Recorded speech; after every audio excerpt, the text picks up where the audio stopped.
क्या नाम है बेटा आपका? नेहा। ये नेहा है और बिटिया ने गोल्ड जीता है। गोल्ड, अब मुझे पता नहीं है कि गोल्ड जीता है इसके दिमाग पर कितना प्रभाव पड़ा होगा, लेकिन इतना तय है कि गोल्ड मेडल जीतने वाले बच्चे कभी पीछे मुड़कर नहीं देते हैं, देखते हैं। हालांकि जिन्होंने कांस्य जीता है मैं उनको हतोत्साहित नहीं कर रहा हूँ, आप लोग भी भविष्य में बेहतर करेंगे, उसके लिए आप सभी लोगों को बधाई। एक बार खुद बोलिए, वी आर विनर।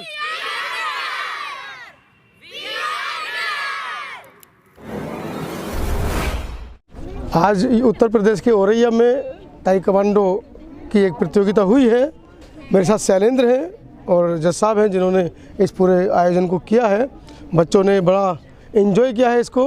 ताइक्वांडो बता दें कि आत्म सुरक्षा के लिए बचपन से बच्चों के अंदर प्रवृत्ति डाली जाए कि कैसे वो विषम परिस्थितियों में अपना बचाव कर सकते हैं, इसलिए ताइक्वांडो और जूडो कराटे, जिसको हम सरल भाषा में कहते थे, वो सिखाया जाता है बचपन से। शैलेंद्र जी, क्या बच्चों ने आज मतलब इतना बढ़िया प्रदर्शन किया है? आप कहाँ से कैसे, मतलब क्या ट्रेनिंग कैसे देते हैं? ट्रेनिंग में आपने क्या किया है? मैं ताइक्वांडो से ब्लैक बेल्ट हूँ, सेकंड हैंड जी, और औरैया डिस्ट्रिक्ट से जनरल सेक्रेटरी भी हूँ। हाँ, जो ताइक्वांडो एसोसिएशन है उसके? जी, एसोसिएशन की। तो क्या आज के इस पूरे आज ये प्रतियोगिता जो है वो डिस्ट्रिक्ट चैंपियनशिप है जी, जिससे औरैया डिस्ट्रिक्ट के काफ़ी विद्यालय पार्टिसिपेट कर रहे हैं। दिव्यपुर से गेल डेवी, औरैया से पोरवाल रेजिडेंशियल, विधुना से रैपिड स्कूल है, ज्ञानस्थली है जी, किड्स गार्डन है और मदर टेरेसा। और मतलब ताइक्वांडो सिखाने के पीछे उद्देश्य क्या होता है?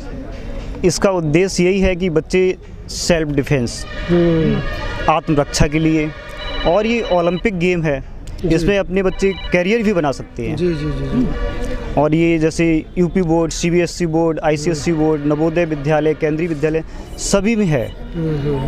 और इसे सीखने से बच्चे को जो है का आत्मविश्वास पैदा होता है। तो क्या आज संदेश बच्चों को देना चाहेंगे जो जिन्होंने पार्टिसिपेट किया और जो आगे भविष्य में करेंगे? बच्चों को ये संदेश है कि आप मेहनत और करिए, जितनी मेहनत करेंगे उतनी आप आगे तक जाएंगे, तो लगातार अपनी मेहनत करते रहिए। लखनऊ से स्वाभिमान ड्रीम्स इन्वर प्राइवेट लिमिटेड से आज़ाद साहब मुख्य अतिथि के रूप में आज आए हैं, इनसे भी जानते हैं बच्चों के लिए क्या उनके आशीर्वाद हैं। सबसे पहले तो मैं धन्यवाद देता हूं दानिश साहब, आप चूँकि एक ही बुलावे पर दिल्ली से आ गए, बहुत बहुत धन्यवाद, बहुत बहुत स्वागत आपको औरैया की धरती पर। और ताइक्वांडो की तरफ से बाबूजी बैठे हुए हैं, बाबूजी हमारे चीफ गेस्ट हैं और मैं उनके सामने बहुत छोटा हूँ। और मैंने जो आज देखा शैलेंद्र जी की मेहनत में, 2015 में शायद इनको मिला था लखनऊ में, तो उसमें मेरे पास जिक्र किया था। ताइक्वांडो का मैंने तो वैसे तो मैं देखता हूँ टीवी पर, लेकिन आज मैंने रूबरू होकर बच्चों में देखा, जो उत्साह देखा, जो इन्होंने इस चीज़ को जज्बा पैदा किया। और हम लोग एक चीज़ कहा करते हैं, जिसका जज्बा है उसी का जलवा भी होता है। और आज इन बच्चों ने जज्बा के साथ जलवा भी करके दिखाया और बहुत अच्छा लगा। और इन बच्चों को मैं शुभकामनाएँ देता हूँ, मंगल कामनाएँ देता हूँ कि आप आगे अपनी सुरक्षा के साथ साथ देश की भी सुरक्षा करना है। और ख़ास करके छोटी छोटी बच्चियां हैं जो घर से निकलने नहीं दी जाती हैं, आज उनको ताइक्वांडो की ओर से इतना ताकतवर बनाया जा रहा है कि वो दिन में रात में कहीं भी चले जाएं तो उनके माँ बाप फिक्र नहीं करेंगे, क्योंकि उनके अंदर इतना सेल्फ डिफेंस है, इतनी आत्मसुरक्षा उनके पास ऑलरेडी है।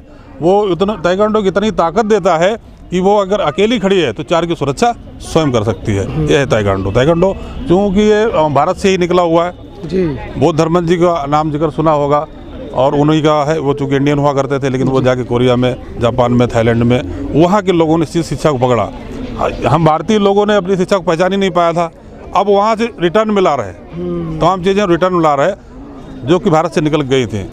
खैर, आज छोटी छोटी संस्थाओं में ताइक्वांडो को बहुत मैं देख रहा हूँ, पूरे देश स्तर पर बहुत तरीके से, अच्छी तरीके से टीचर्स हैं। जैसे शैलेंद्र जी की मैंने मेहनत को देखा, और इनके साथी लोग, बाबूजी का आशीर्वाद, और तमाम यहाँ के लोग जो हैं, इन्होंने भरोसा जताया, और इस भरोसा को सलाम करता हूँ। इस भरोसा को बनाए रखिए, आगे अपने बच्चों को ताइक्वांडो के माध्यम से कैरियर में भी ले जाइए और आगे इनको सुरक्षित भी रखिए। बोधि धर्मन के बारे में बता दूं, बोधि धर्मन बुद्धिस्ट एक मोंक थे।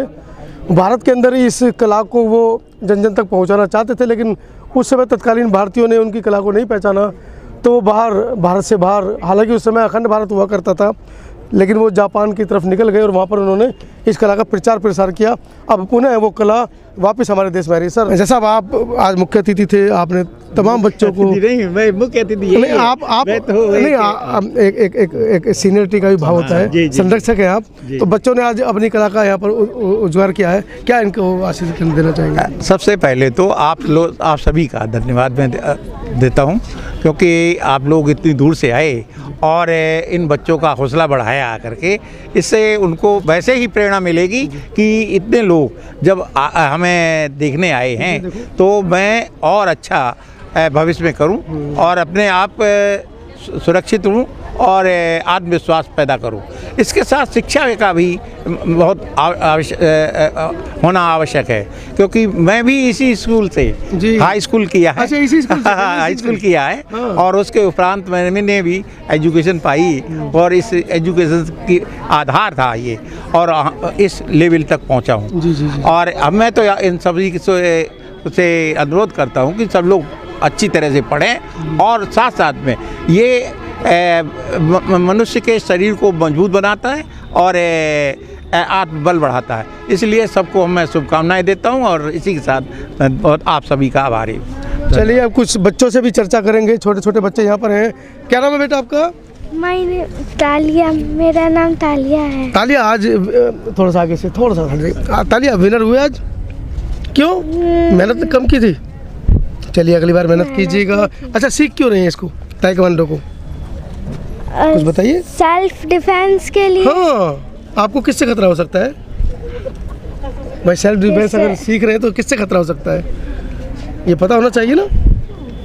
चलिए, हमारे देश के अंदर इन सब बातों पर छोटे बच्चों से यहाँ तक कि अगर युवतियाँ भी हैं उनसे भी चर्चा करते हैं तो बहुत सारी बातें, मतलब एक शर्महाया कह दिया जाता है कि सेल्फ डिफेंस क्यों है छोटे छोटे बच्चों को, लेकिन तमाम मीडिया के माध्यम से आप देख रहे हैं कि किस तरीके से 2 साल, 2.5 साल, 3 साल के बच्चे मतलब शोषण का शिकार हो रही हैं। कुछ मैडम है हमारे साथ में जो आज इस कार्यक्रम को संचालित भी कर रही थी और यहाँ पर इन्होंने अपनी जज की भूमिका भी नहीं। परिचय दीजिए अपना। नमस्कार, मैं साधना शर्मा अभिज्ञान स्कूल में कोच हूँ। हाँ, कोच हैं आप? जी, ये बच्चे बहुत अच्छा खेले हैं। जिसका ब्राउन्स है बेटा, आप नर्वस मत होइए और मेहनत कीजिए, और जिसका फर्स्ट है, इस फर्स्ट को लेके बैठना नहीं है, आपको और मेहनत करनी है। मैं इन बच्चों से यही कहना है, आगे बढ़ें और ये बच्चे हमारे देश का नाम रोशन करें, बस मेरा यही कहना है। चलिए, जज की भूमिका में एक युवती भी मुझे दिखाई दी, उनसे भी चर्चा करेंगे कि इस पुरुष प्रधान देश के अंदर एक महिला जब जज बनती है तो उसकी फीलिंग कैसे होती है। आगे अपने मतलब बच्चों का भविष्य भी आप ही के हाथ में था कि किसको पास करना है, किसको फेल करना है, इसमें कहीं कोई बेईमानी तो नहीं थी? नहीं, बिल्कुल भी नहीं। पार्शियलिटी तो नहीं थी? बिल्कुल पक्का। मतलब जो जीते हैं वो अपने बल पर जीते हैं। हाँ, अपने बल पे ही जीते हैं। गुड़िया इधर आओ बेटा, इधर आओ, इधर आओ। नाम तो बताओ। ये अभी नाम पूछो। अच्छा, पहले आप अपना परिचय दीजिए। मेरा नाम दीप्ति शर्मा है और मैं बिधुना से हूँ। बिधुना से हैं। ये क्या नाम है बेटा आपका? नेहा। ये नेहा है और बिटिया ने गोल्ड जीता है। गोल्ड, अब मुझे पता नहीं है कि गोल्ड जीता है इसके दिमाग पर कितना प्रभाव पड़ा होगा, लेकिन इतना तय है कि गोल्ड मेडल जीतने वाले बच्चे कभी पीछे मुड़कर नहीं देखते हैं। हालांकि जिन्होंने कांस्य जीता है मैं उनको हतोत्साहित नहीं कर रहा हूँ, आप लोग भी भविष्य में बेहतर करेंगे, उसके लिए आप सभी लोगों को बधाई। और आज की पूरी खबर मैं दिल्ली से चलकर पहुँचा हूँ उत्तर प्रदेश के औरैया में, जहाँ पर इन सभी बच्चों को ताइक्वांडो की शिक्षा दी जा रही है। ऐसे बहुत कम जगह है जहाँ पर इस तरह की सेल्फ डिफेंस की शिक्षा दी जा रही है। पूरी टीम को बधाई, खासकर शैलेंद्र जी को, जिन्होंने इन सभी बच्चों को यहाँ पर एक मंच पर लाकर इस लायक तैयार किया कि वो आपके सामने अपनी जो प्रशिक्षण है उसको दिखा सकें। वीडियो के बारे में आपकी क्या राय है, कमेंट सेक्शन में ज़रूर लिखिएगा।